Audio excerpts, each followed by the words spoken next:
Now, back to the Big Dumb Fun Show. Back on the Big Dumb Fun Show. We are online at BigDumbFunShow.com. Friend, fan, follow us on Facebook, MySpace, YouTube, Twitter, Eventful, Reverb Nation, and the Google Plus. She was not there for her cue. She was not Where did she ready. Go? Oh, Being nice. she's getting soda pops for everybody. You're just trying to be hospitable. It's mighty wide of you there, Rena, which is funny because you're not wide. But who is, though, is Mark and Steve from the Runnin Tumbler Brothers. Welcome to the show, guys. Thank you so much. Appreciate you stopping by. It was kind of a unique circumstance where Gnurk, he ran into, was it you, Mark? That's right. At the city market, doing something that I had up until just a few minutes ago never heard of. I hadn't either. It's okay. You hadn't heard of it either. Okay, I did not know that. What was it? Bustlin'?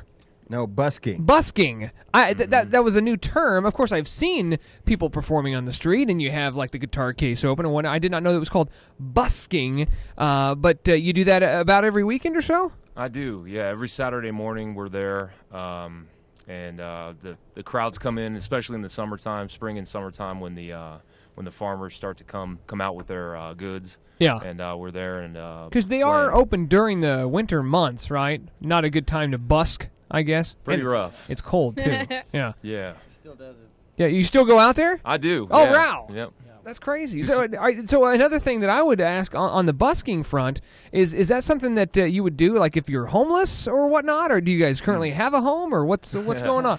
Thankfully, we're not living in our car. How long are you staying tonight, by the way? Yeah, right. I never got the sense that he was homeless. Okay. So I think Aaron's just being mean. Yeah.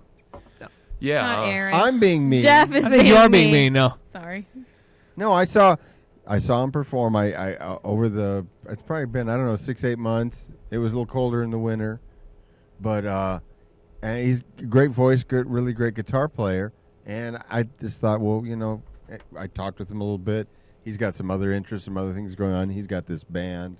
He's doing a documentary about busking, which he talked to me a little bit about. And I thought, let's have him come on the show. I think I still don't know if I understand what busking is. Like, you explained it with the guitar thing open. What exactly do you do? Okay.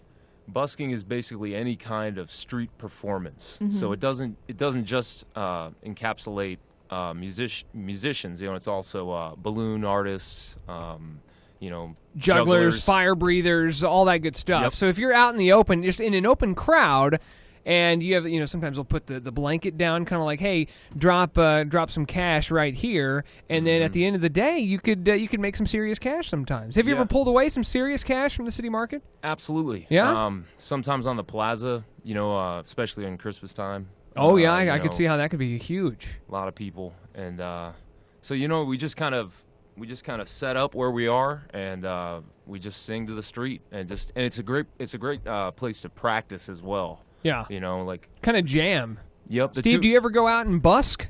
I do not busk. I join Mark every other Saturday typically, and At a venue? No, at busking. Oh, okay. Market, yeah. But you don't go busking all the time, No, or not a you're not a professional full-time busker? Not a full-time busker. Are you guys actual brothers, or are you just music We might brothers? as well be. Yeah. I've known him for close to 30 years. He moved on my block when we were 6 or 7. Oh wow. And, yeah, and how long have you guys been just like playing music together in the professional sense, where you're now a band and you got some stuff recorded? I mean, this is a serious deal. Well, we're trying to gain a little momentum in that area. I mean, our history is pretty. I mean, it's gone through many evolutions. I mean, he's always been the guitar player. I've never really been interested in music growing up. Yeah. Anything past what I hear on the radio.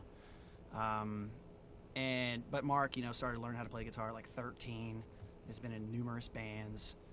And I've always kind of, just been the buddy and was the artist. Like, I'll do the beer runs. I'll paint your guitars. I'll paint your guitar case. All that kind of stuff. So you're more of an artist in that respect, too. Yeah, So exactly. what are you bringing to the band, then? Are you singing? Are you playing an instrument as well? Well, we're jumping ahead a little bit. But, okay. All right.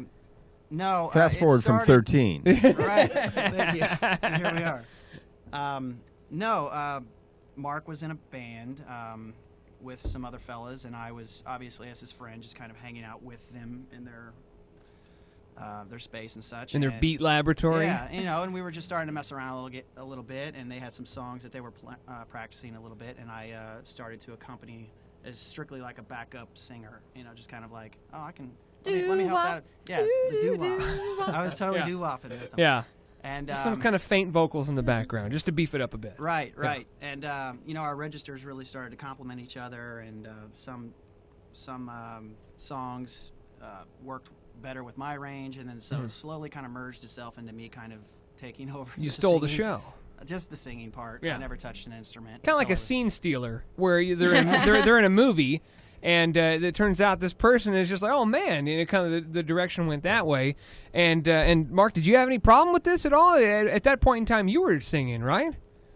Yeah, it was. No like, problem at all. Yeah, I had a problem with it. I hate this SOB. No, but are you more comfortable with him singing and you playing the guitar? Well, now we're really pushing heavy harmonies. We do a lot of songs that we almost, we accompany each other the whole time, just together. But he's actually doing a lot of the songwriting now. He picked up the guitar 6 or 7 years ago. Yeah. And he's been doing a lot of the current songwriting whilst I tried after to. he started learning how to play it after he painted it, of course. Exactly. Like, I'm just going to sit here and paint this and draw some pretty pictures. Do you find it easier to busk than to hustle, going to the clubs and participating in the wars and all the competitions out there and working with a manager? Or I would assume that busking, you show up, whether they like it or not. You show up and you're going to get some pay at the end of the day. That's right. Yeah, it's nice. I just actually moved down to the River Market, so it's like wake up, roll out of bed. Oh, nice. Walk down the That's stairs. very convenient. And walk right over to the market. That way you always get the best spot, because the spot that he's got is probably, I've walked around the whole market. You probably have too.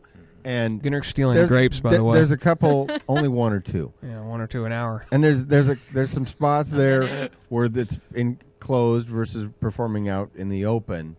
And the difference is amazing in terms of just being able to capture and hear somebody's playing or performing or not having somebody else like 2 stalls down doing their busking, and it's kind of overpowering you. Do you ever have anybody accompany you, like a juggler or a mime? Yeah. He's got a guy that does bongos. Yep. Oh, really? Yep, we've got a conga man that plays with us. His name's John. Do you have to split the action with him, or do you have to give him his own? Sometimes we go shopping for vegetables, and fruit. Yeah, this guy needs a. He plays for vegetables. Man, sometimes I get him a coffee. Cool. You're like, I just need coffee and that's it. You're on the SoundCloud. We linked up to it on our Facebook account. You can pull that up, facebook.com/BigDumbFunShow. It's SoundCloud.com/The Runnin Tumbler Brothers, and you have a couple of tracks on there that are they're professionally recorded, and they can they download these yet, or how do they?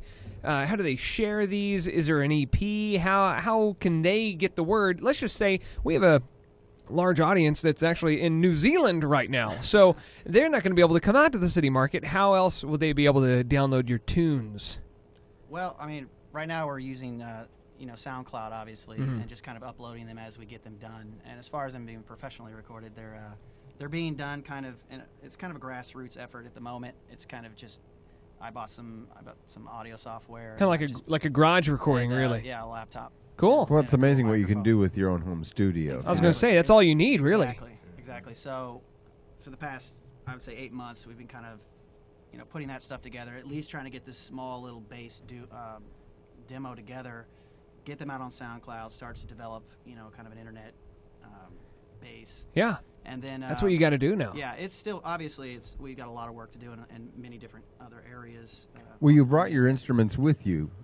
Can we get you to play a song for us? Absolutely. Do an acoustic? That'd be fantastic. Maybe all right. What we'll do is we'll just do a music break. When we come back, they'll be set up in the acoustic zone, and we will have them perform live. Sounds great to me. Absolutely. The Runnin Tumbler Brothers, SoundCloud.com/The Runnin Tumbler Brothers. Of course, we link directly to it via our Facebook account /BigDumbFunShow. You can pull up, you can listen to some of the tracks on there, and you can share them with your friends. And it says that you can now, or are you going to be available on iTunes eventually? You think that's going to be the next step? We have a lot of steps, but eventually, yes. We got to get you some studio time. Let's get you guys in a studio and get these together. Coming up next, a live acoustic exclusively on the Big Dumb Fun Show with the Runnin Tumbler Brothers. Is this a dream?